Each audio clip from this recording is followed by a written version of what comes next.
Hello, everyone, and welcome back to Omori. Now that we've defeated the evil, well, not really evil, just more kind of a bully boss, we'll be getting to our first actual, battle segments and learning the ins and outs of the battle mechanics.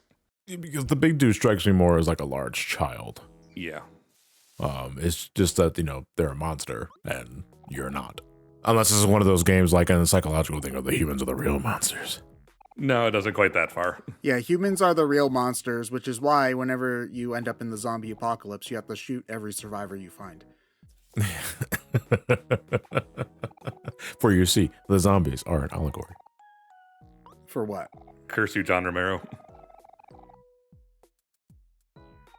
Well, mindless consumerism is one of them. Consumerism, no, I think it was just consumerism. Well, that was the one when they're in the mall, right? Yes. Yeah. Okay. I've never actually seen a John Romero movie, so. Oh, Sticker Star! Wait, no! you mean George Romero? George Romero, sorry. Yeah, John Romero is the Doom. Yeah. Doom creator. Yeah. I've also not seen a film by George Romero either.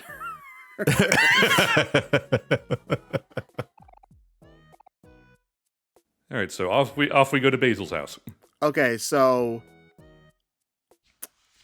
this is maybe a little bit mean, and it's hard to really tell when you're talking over a commentary and you don't really get to hear the music very well, but I heard some strings of the music earlier, and the first thing that came to my mind was Yoshi's New Island for the 3DS. Don't worry, the music is much better than Yoshi's Island 3DS. Okay. Okay, so thankfully it's not that bad. Again, it's hard to hear when you're doing these because I have the volume on like a 10th, and I'm also talking to you guys. But with that said, although this is also another thing which I know is subjective, I've never really been a huge fan of the music in Earthbound/Mother, period. I prefer arrangements, like the ones in Smash Brothers, particularly. Those are actually fairly good, and I enjoy those. So it's not so much a matter of the melody, but the instrument set that they use for Earthbound on the SNES, I just not a huge fan of.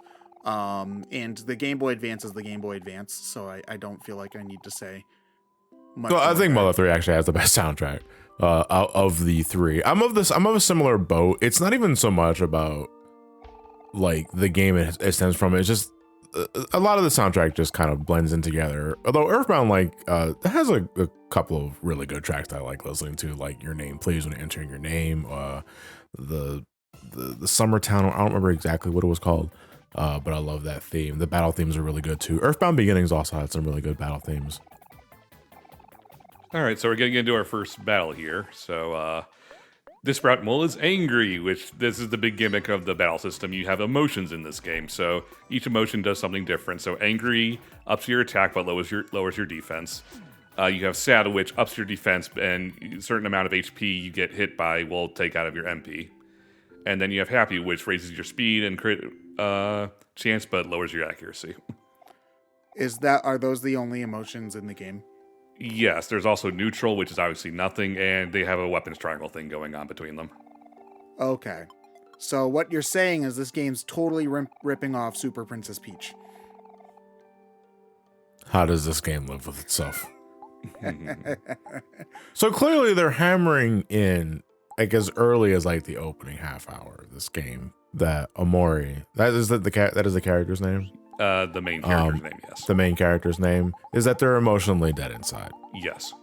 How long before they start doing something with that? Because they lay it on thick minute fucking one. And it's always in your mind because Omori doesn't react to anything. I mean, you saw like you won a battle there and all the portraits changed. Everyone's happy. That's it. But Omori, whether they're hurt, whether they're sad, whether they're happy or victorious, change completely stellar. So how long does this game take before it starts getting into why Omori is like this? Or is it one of those you have to piece it together yourselves? It gets into it more and more, obviously, the more the game goes on. So you can piece things together earlier if you're savvy enough with the story. Right. And you can change Omori's emotions in the battle system. I usually make him sad because he has this special ability that benefits from being sad. So, Damn. Jesus Christ. Damn, bro. I know you're having a hard time, but I need you to be even sadder because we need that added defense, bro. oh yeah, there's also I'm stages going of for the emotions. gold splits. Oh, there's stages. So Yeah, so you can. So depressed is a status. Is a status you can give someone. Oh, so that's like even more sad. Yeah. So, I mean, being depressed. I mean, that the other RPGs have something like that. If it's not called depressed, I'll call it sadness or some other shit. Like 7 had a sadness stat. See, this sprout mole is happy because it has a yellow outline. It's very easy to tell what emotions each enemy has based on their outline, so they made it very convenient in that regard. Yeah, color-coded combat, essentially. I'm assuming like neutral is blue. Neutral is kind of this grayish blue, yeah. Grayish blue, right. So what? But the neutral status above their heads is that status essentially is so if they're like inflicted with a certain condition, will it change to something else like angry or sad? Yes, it will. Okay. There's a lot of detail in this game that I really appreciate. Well, you said yourself like this game was in development for how long? 8 years, I think. Jesus. I'd imagine this game is probably oozing with a lot of detail that you are not going to discover all of it on your first playthrough. Oh yeah, there you go. Happy, angry, sad. See, I know there are things that we're asking, or it's like, just keep watching, John. Your questions are going to be. I never played this fucking game, okay? So these are things I have to ask now, even if they are going to be answered like in a minute later. Because I can tell you something right now. If you're expecting a full-blown commentary on this game from 2 people who have not played this game at all, only 1 person has, I'm sorry to say, I'm going to be very reactionary for this commentary. I'll ask questions when I feel it's needed, but don't expect any sort of deep-hearted conversations involving the game itself. We can make tangents on similar games, which is why we went on an Earthbound tangent like minute 1. well, that's also, I think, like the most striking comparison because Well, I don't know. You say I guess it depends because most striking comparison, sure enough. But you threw me for a loop when you mentioned Luffy. I was like, oh, I'm not the only one that played that. I haven't played it. I've watched RPG playthroughs. Oh, okay. Unfortunately, they haven't ported it to anything, so I really can't. There's like a DS one, I think, but it's like $1 billion now. The Game Boy Advance one. That one's not good though. You don't play that one. Yeah. That one's. No, yeah, hold on. Let me see. Yeah, Lufia. No, there's a DS one. Lufia, Curse of the Sinistrals. They're still there? Jesus Christ. I'm pretty sure that one is a remake of the second game, though.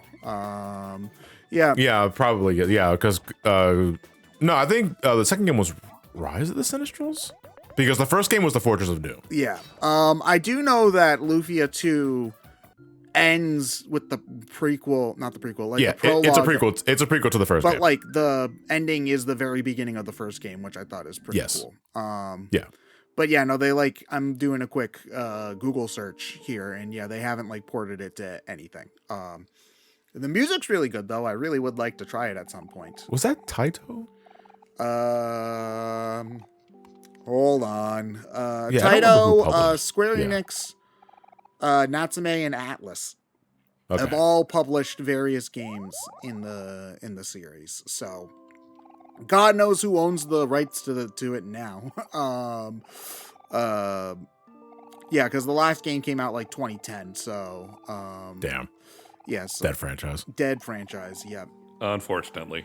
Yeah, there's unfortunately a lot of RPGs that just are living out in in the ether, especially the ones that were published by Enix in the late Super Nintendo days. Like, I don't know what the like right situation with many of those actually is. I mean, it's probably something they wouldn't think about depending on how successful it was. Yeah, no, when there's it not. was released, If the games were only like minor niche players at best, then they're not going to bother. Yeah. Oh no, he's got a mustache. Elder Sprout Mole. Oh, and now he's angry. No, he's neutral right now. Oh, well, he looks like reddish, so I thought that he would. Yeah, I be was gonna say angry. it was more of a red sort of hue compared to the other one that was more clearly orange.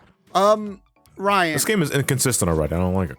how linear is this game? Because this first section's very obviously pretty linear as a tutorial. Is the whole game like this, or do things open up later? There are two major routes. One gives you a lot more of the JRPG stuff. Another gives you more story. I'm going for the best ending. Well, what's considered the best ending, so we'll have a lot more of the story stuff going forward. There are some side areas for sure, but it's a fairly linear game. Like, you have to hit all the same beats at some point, so...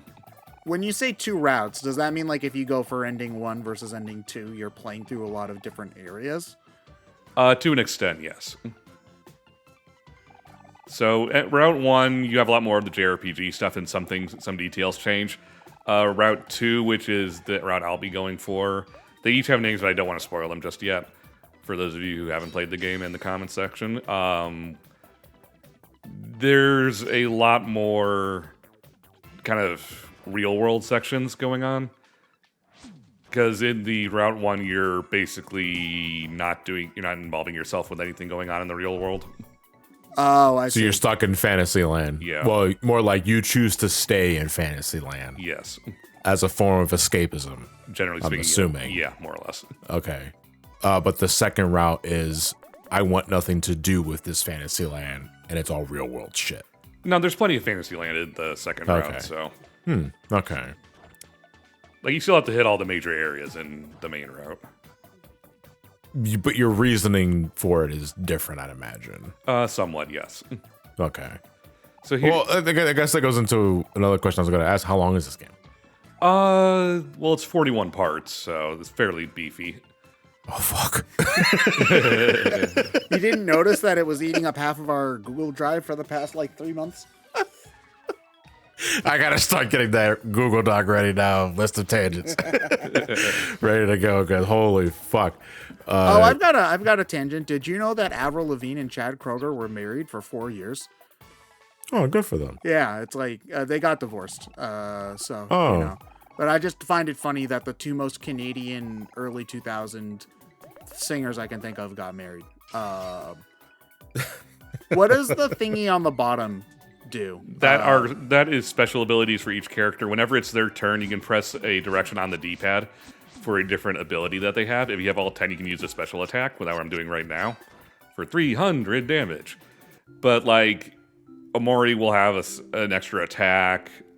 Kel can pass the ball to a different character and give them an extra turn, things like that. So there is a decent amount of strategy in this game. A character learning stab just kind of caught me off guard for a second. It was like, I don't know, they got a shiny knife earlier.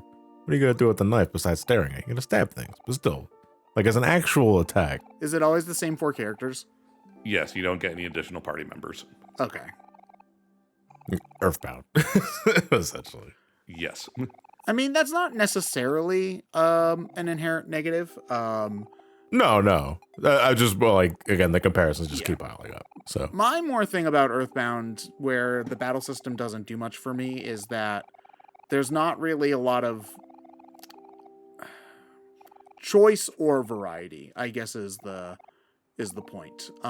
Where, you know, you've got systems where you've got like a class system, which is a pretty standard example. There's other ways to do this, like with like monster catching games or whatever, where you're changing, like where you get to choose what your party makeup is like. And then there's games like, say, Final Fantasy IV or Final Fantasy VII. There's a couple of other examples, but I can only think of Final Fantasy, and I don't want to be redundant. Where you don't have much choice in how the party members behave. Like in Final Fantasy IV, Rosa's always going to be a white mage, you know, Kane's always doing jumpy shit, so on and so forth. But the game mixes it up by either letting you choose which of those characters you want out at a time, or swapping them in and out of the party as the game progresses, which lends to different tactics.